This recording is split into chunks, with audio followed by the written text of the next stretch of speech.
On a previous episode of Roadkill Garage, we became probably the first guys on Earth to un-Hellcat swap a car. Why would you do that? Back to genuine 440 power, baby. It's the General Mayhem. Let's go!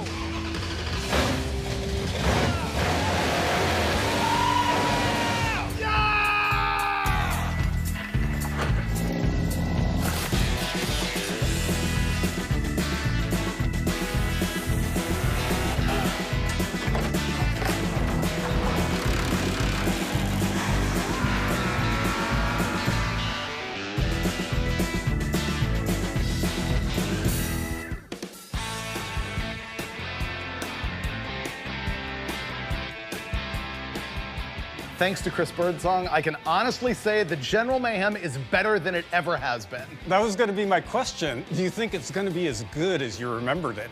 Better. I think so. You know what's happened here is at the very beginning of this project, when we were first tearing the car apart, I kept on saying, I want this thing exactly like it was when we first took it to Dirtfish. But the honest truth is, there's been mission creep, and it's going to be more like what the car would have been if the 440 had always been in it, and we were just like making it better and better all along. No, the whole body is beef now. Oh, dude, there's way more here than meets the eye. So let me show you exactly what Birdsong did to this thing.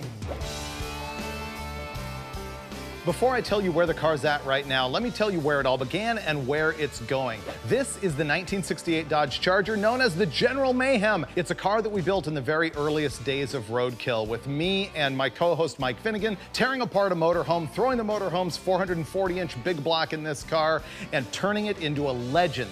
And ultimately, we got into a drag race that was hosted by Dodge and it was swapped with Hellcat power, a 707 horsepower Hemi, late model stuff. Now, the problem with that is I never really saw the General Mayhem as a drag racing car. So in recent episodes of Roadkill Garage, Dulcich and I got rid of the drag racing stuff and got rid of all of the modern engine, wiring, everything. Our goal, to return it to the way it was at Dirtfish with original motorhome 440 power, but leveled up just a little bit. And then we sent it off to our buddy Chris Birdsong in North Las Vegas, Nevada. Now this guy is the 68 to 1970 Charger king. Let me show you what that was all about. I think the first call I got from Birdsong when he had the car was like, dude, you realize the frame is bent on this thing and all of these welds right here on this factory seam were all popped. So the inner fender was not even attached to the rest of the car. The other thing he pointed out was that this frame rail was tweaked. I think he said 3/4 of an inch higher than the other one, like bent up. That could have happened from that very first episode where I jumped the thing by the railroad tracks. It could have happened at Woodward at Roadkill Nights when Finnegan was doing a burnout and hit the wall with this bumper right here, or it could have happened because the 707 horsepower Hellcat just tweaked the car. The next thing that went down is a bunch of stiffening techniques. Birdsong made this dimple-dyed plate right here, which supports the core support crossover to help add rigidity to the front end. And on the bottom half of it, there is another support that's made by a company that's called US Car Tool, and it adds rigidity at the bottom half. Also by US Car Tool, there are some braces underneath the inner fender well right here that tie into the firewall and also triangulate this area, and that's all designed to just bring some more rigidity into the front end. Next up, some cosmetics. This was a factory air conditioning car, so it had giant holes in the firewall over there. And so Birdsong made a really big patch piece with factory dents and stuff in it. It looks really cool. And if you look at the whole engine compartment, this is the original color that the General Mayhem would have been, a factory red color. And because of all the work in the engine bay, we had to paint the thing, so I just had him do it stock, and he hit it with some matte clear so that it's not like glaringly too nice and shiny and show car-y.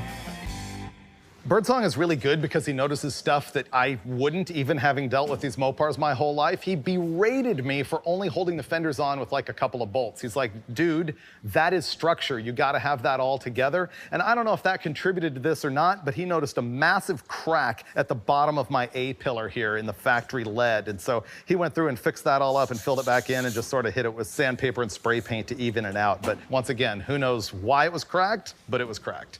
Now let's talk about the stuff on the inside of the car. Unfortunately, we didn't get around to fixing the trans tunnel. That's gonna have to happen later. The column drop support had actually been cut to fit the modern steering column in the car, and the replacement that Chris welded in there is actually from our C-body Roadrunner. Remember that silver car that had been wrapped around a phone pole? Well, we gave the bare silver shell to Birdsong, and he parted it out to get that column drop, and also the big X that you see behind the rear seat. Do you remember when we first cut the roll cage out of the car? I showed you that those X's behind the rear seat had holes in them for the roll bars. Well, we wanted to add some rigidity back, and so we took sections out of the C-body Roadrunner and welded them in there. The other biggie is gonna be those wheel tubs. So let's have a look at that from the trunk. All the structure integrity of this car was cut out when they did the drag racing wheel tubs. All of this up here, that's all structure. Same thing with the trunk hinge. When you remove all of that roof structure and the trunk hinge and the wheel houses that are supposed to tie everything together, that is a major structure point of Mayhem. And once that was removed, this car lost all integrity. I can actually take the top half of this car and shimmy it from the bottom half. And the only thing tying this car to the rear frame rails right now in the back half is just this little corner piece. That's it. And with the quarter panels, there is not a whole lot of structure here. These quarter panels are actually really thin. Back in the tail, before we open the trunk, I will point out we've got original 68 Charger taillights in the car again, because I know the fans hated the late model stuff, so that's a new panel from Auto Metal Direct, which is an important company from this point on, because all of this sheet metal in here came from AMD.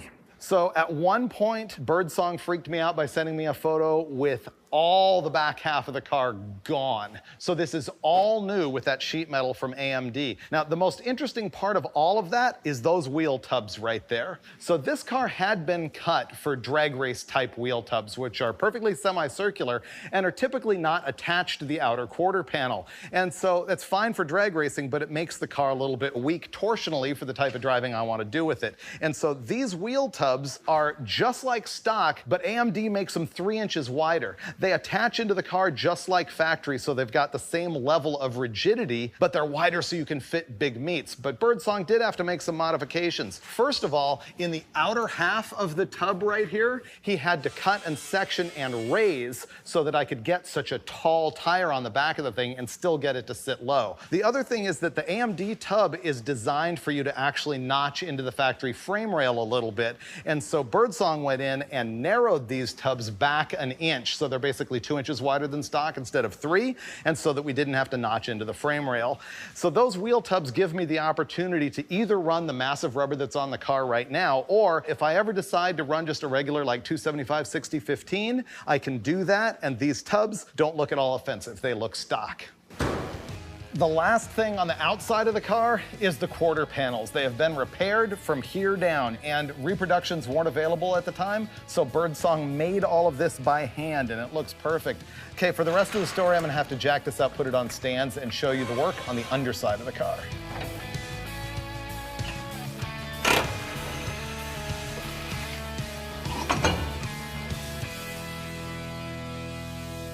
Before we get into the rear suspension, let me remind you of my whole wishy-washiness about the rear suspension.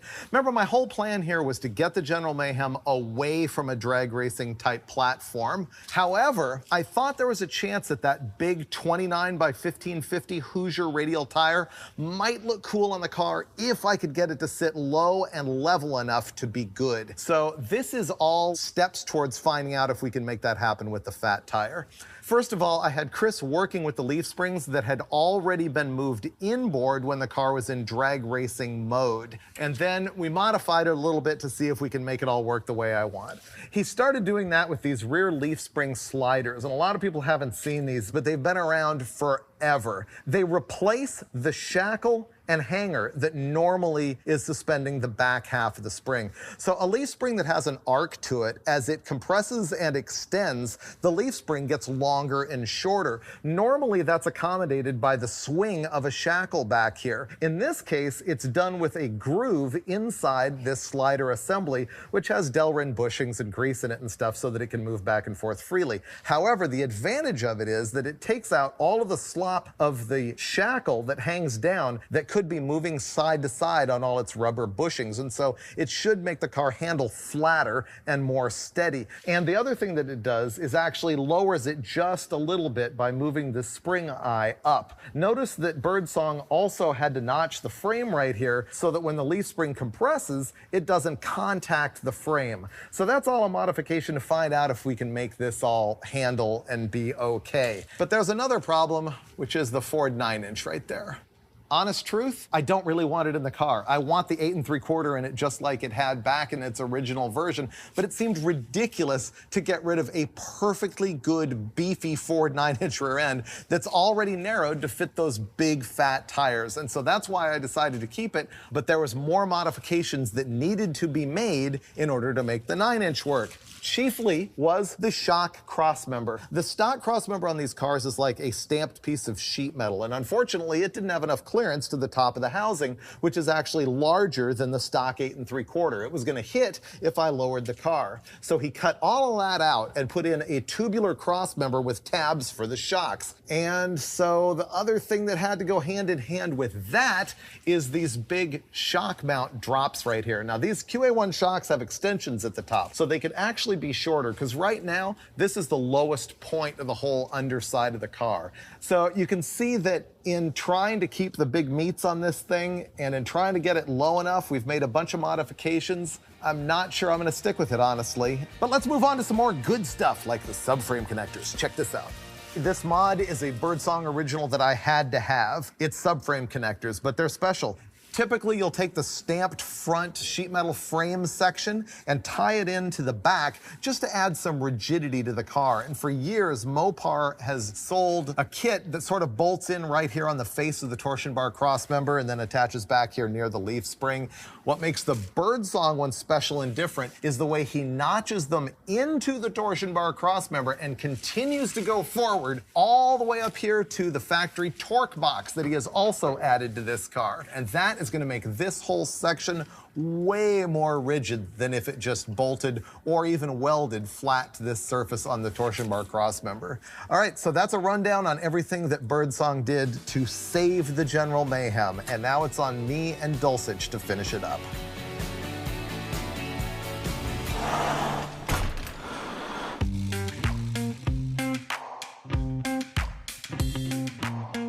One of the jobs we have here is to replace the K-member. Now, on Mopars of this vintage, the K-member supports the steering, the suspension, and the engine. This one was clearanced with a huge notch to fit the Gen 3 Hemi. So we're going to take all of that stuff apart, replace the K-member with the stock one, and then put the whole mess back together.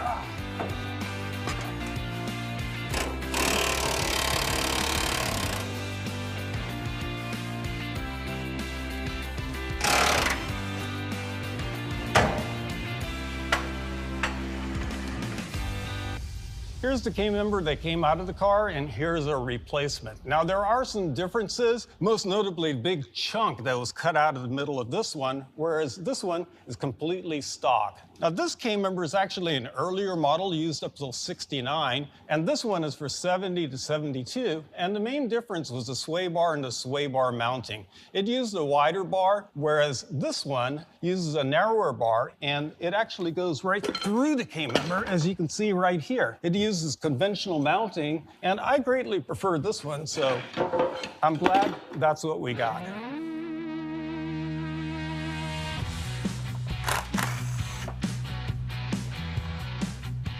I gotta go pressure wash this and paint it. It's a General Mayhem, but we're trying to make it somewhat better than just good.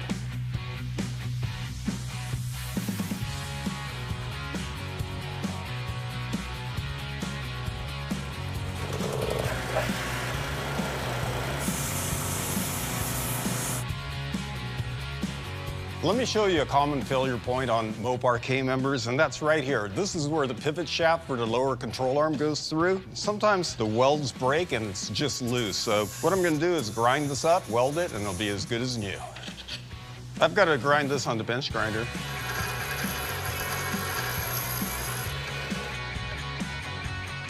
I'm just gonna tack it in place right here at the 12 o'clock position. Then I'm gonna take my C-clamp off and take a look at it and make sure the backside is in alignment. I can still tweak it a little bit at that point, and then I'll go back and weld it up solid.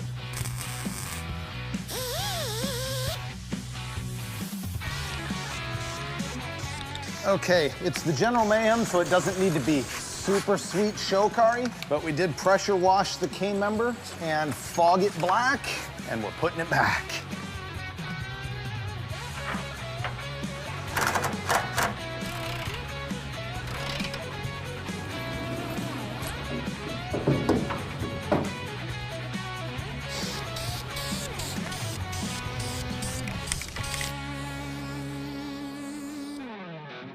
Here comes the reason for this whole snafu. Original 440 big block power. While Steve's messing around with the front suspension, or finishing the front suspension, I'm gonna start finishing this engine. So I guess I feel okay about calling it 440 power, even though in truth, the block's the only thing that's original. I have a forged crank in it now that I had forever, just in stock. It's got forged pistons in it now, 10 1/4 to 1 compression, a Schneider 244 hydraulic roller camshaft, 440 source heads that look exactly like iron stockers, which is why I used them. Dual plane intake. It made 535 horsepower and 565 pound-feet of torque, all below 6,000 RPM. It's gonna be perfect for this thing. So I'm gonna dress out the front end on this thing, the carburetor and headers and stuff, and just sit back and stare at it for a little while Steve finishes the front suspension.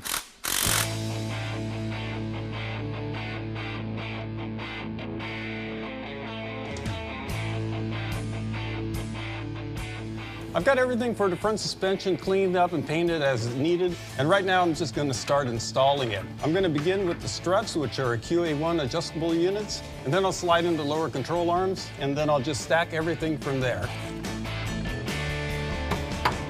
There we go. That's it. Now a cam bolt will go through.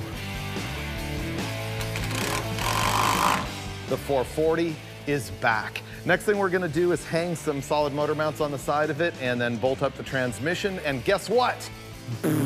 Plop it in the car. It's gonna go perfectly.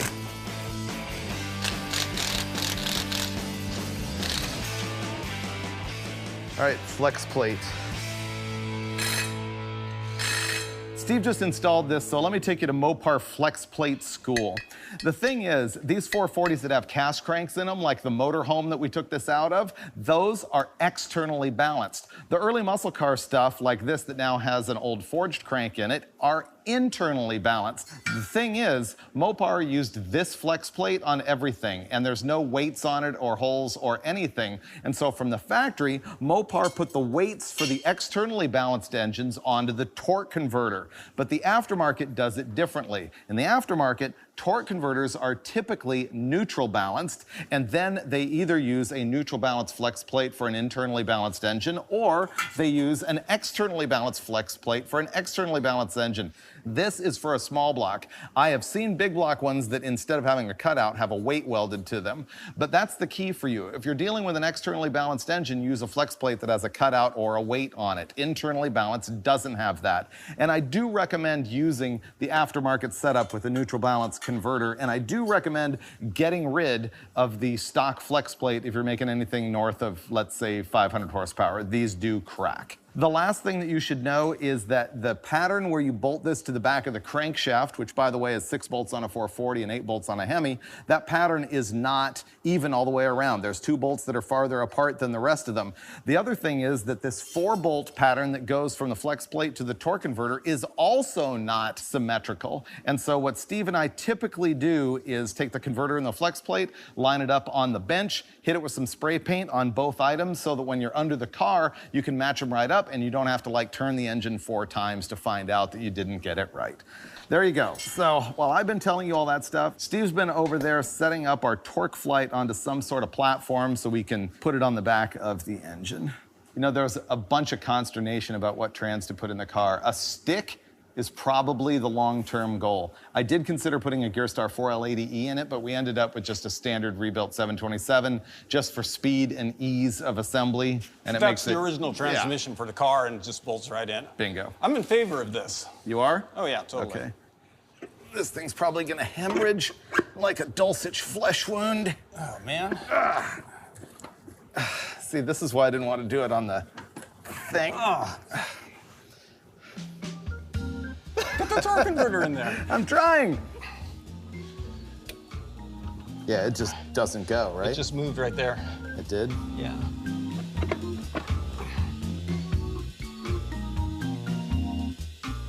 Engine needs to come up on my side, down on your side. It's the clocking is all. What the heck is going on? I know. Well, I can clock it with this. This is a small block transmission. That's what I was thinking too. This trans is wrong. I was wondering that. I was about to go to that question. How is that possible? Oh, you've got to be kidding. What's going on here is we were about to make the transmission to our big block 440, and nothing was even in the ballpark. We had a small block transmission for our big block 440. Now, the thing with Mopar automatic transmissions, well, the engines, the bell housing bolt patterns are unique for the big block, the small block, and even the slant 6. So this is just not going to work. This is a debacle. Disaster. It's 93 degrees in here, so things are moving really slowly, and then I ordered the wrong transmission. But we do have a solution. Remember Wiley, who filled in for me on the last episode of Roadkill Garage? Well, his brother Charlie just removed a 727 off the 440 in his Charger, and so we're gonna buy that, and we're gonna install that in the General Mayhem, but it's not gonna be here for a couple of hours, and so we're gonna go ahead and start working on the brakes and stuff. I was able to get this firewall reinforcement plate, which is a factory unit, and we're gonna use that to install our late model aluminum Mopar type master cylinder. And then I've got a lot of plumbing to do, and I think Dulcich is gonna help out by figuring out how to get a new brake pedal assembly under the dash. Remember, this whole car was gutted and everything's gone, so I've had to piece stuff together from all over the place to put it back together.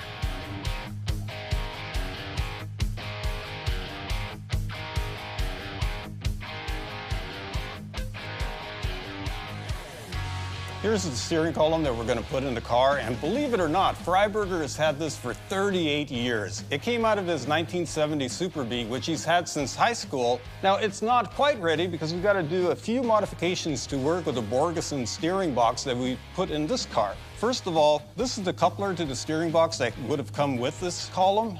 That's changed to a universal joint to work with the Borgeson steering box that the car is equipped with. And the yoke right here has got to be pinned to the shaft after the shaft is cut to the correct length. So it's going to be a little bit of work, and we'll have that thing in and functional.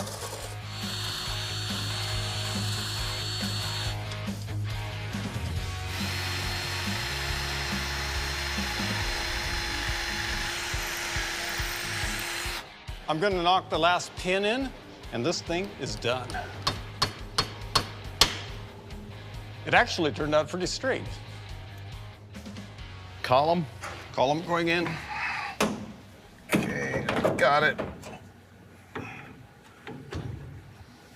Hold on, I think my set screw is holding me up. Yes, it is. Okay, want me to tighten that set screw? Yeah, if you've got it in the right place. I do. Okay, that is on there. You need me for anything else in here? I've got it from here. You're self-sufficient? Yeah. Okay, I'm gonna finish doing brake lines.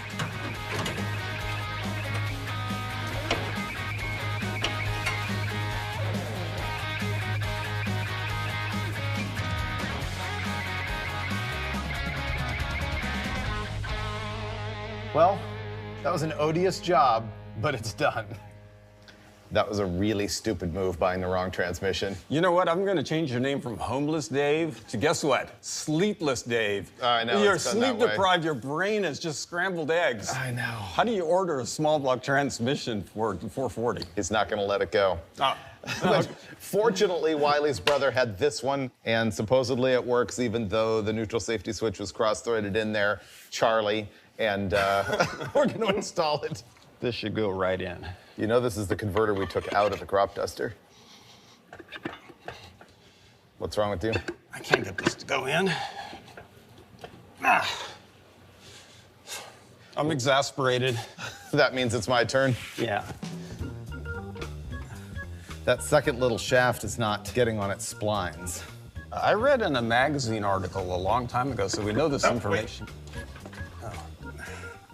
What magazine article did you trust? Somebody in a magazine article said if you stand the transmission up on its tail housing, it'll drop right on. All right, Steve is gonna go with the magazine tip and stand this thing straight up on end. Yeah, this is the desperation move at this point, right? Yeah. This is gonna end so bad. You think so?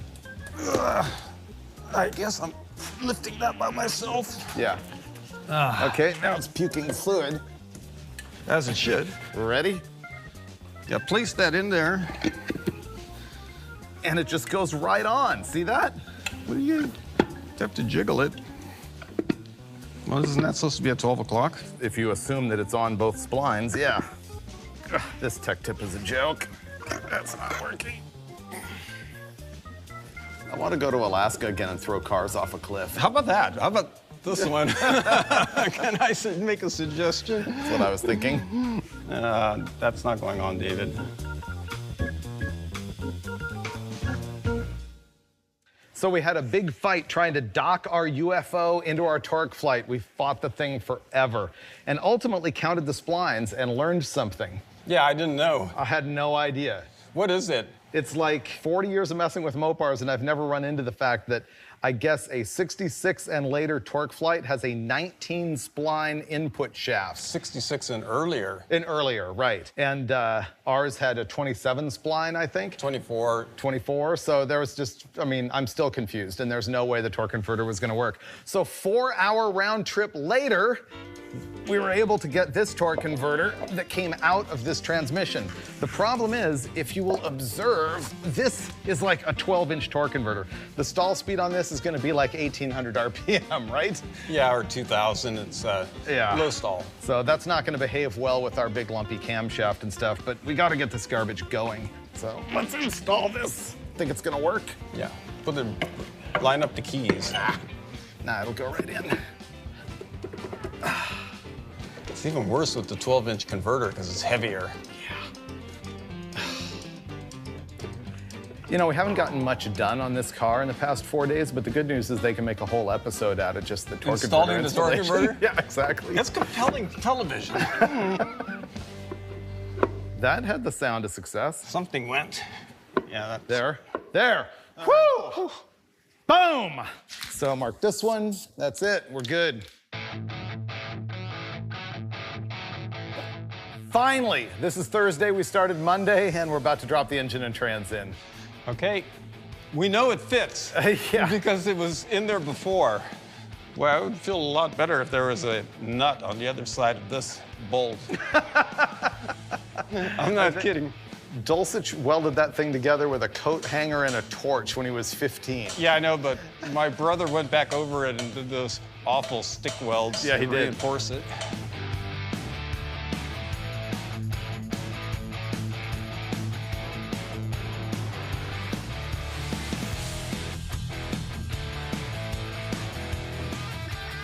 Got it.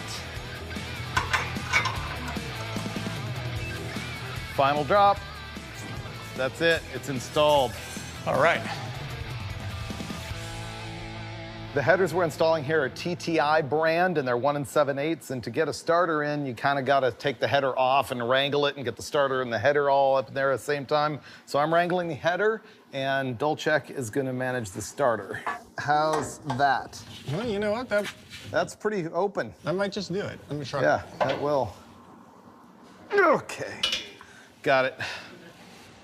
One of my favorite parts when doing an engine install is topping that engine with the carburetor. Now, what I have here is a Holley 830. It looks like Freiburger's had this thing for years, and it's all tuned up. It ran perfectly, so I'm hoping for the best when I get it put on here. I also added a 1-inch spacer. We found that added power when we dyno tested, so that's in place too.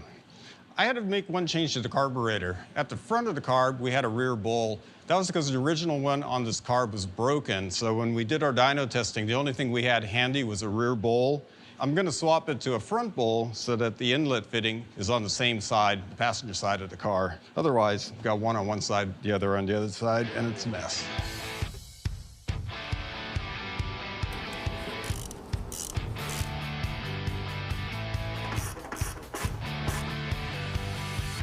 All right, this is where General Mayhem stopped being cheap. I hate overheating, so this is a really expensive radiator. The bummer about aluminum radiators, which is like almost all you can get anymore, is that you can't pressure wash mud out of them, so that is an extreme bummer.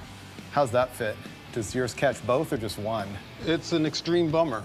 It doesn't fit at all? No, it's off by over an inch. This is a Mopar reproduction fan shroud. No, and it's not even close to not any of even it. close. This is total garbage. So now the question is, does the radiator even fit the car? Guide that side in. Okay. Got it. Okay. Oh, wow. Mine landed right on the bolts. Me too. That's awesome. Yeah. I also like the way it's got the tank that resembles the stock tank. Yeah. Okay, so shroud is terrible. Radiator is good. I'm gonna go paint it black. It's gotta be black, no question. Yep. Why does the radiator need to be black? Because looking through the grill at a big, bright, shiny aluminum radiator is...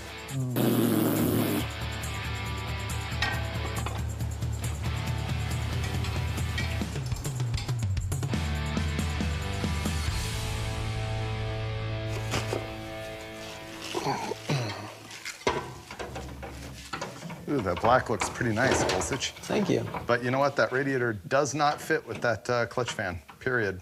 Gacking fins. It's out of there. It looked good, though, Freiburger. Yeah, no, the radiator looks great, but the clutch fan's not gonna work, which is a bummer. I know it doesn't work for performance, but I really wanted a mechanical fan on this thing. All right. Fail.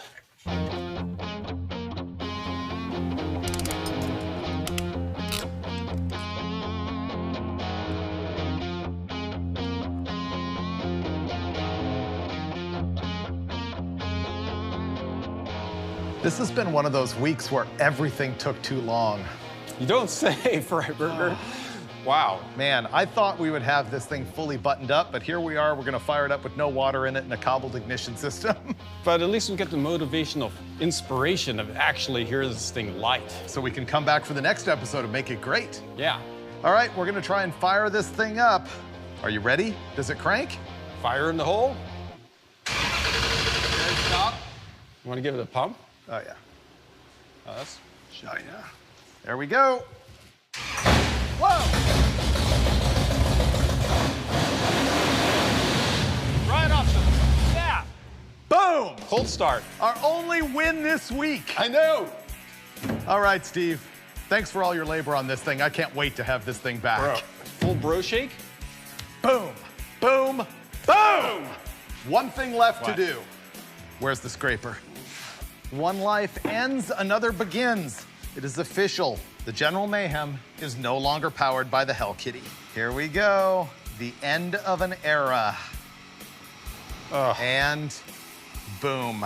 Well, that's it. The end of one saga of the General Mayhem and the beginning of another, which I hope ends up being a giant win on the next episode of Roadkill Garage, where in theory, we're gonna make this thing run and drive. I think we will.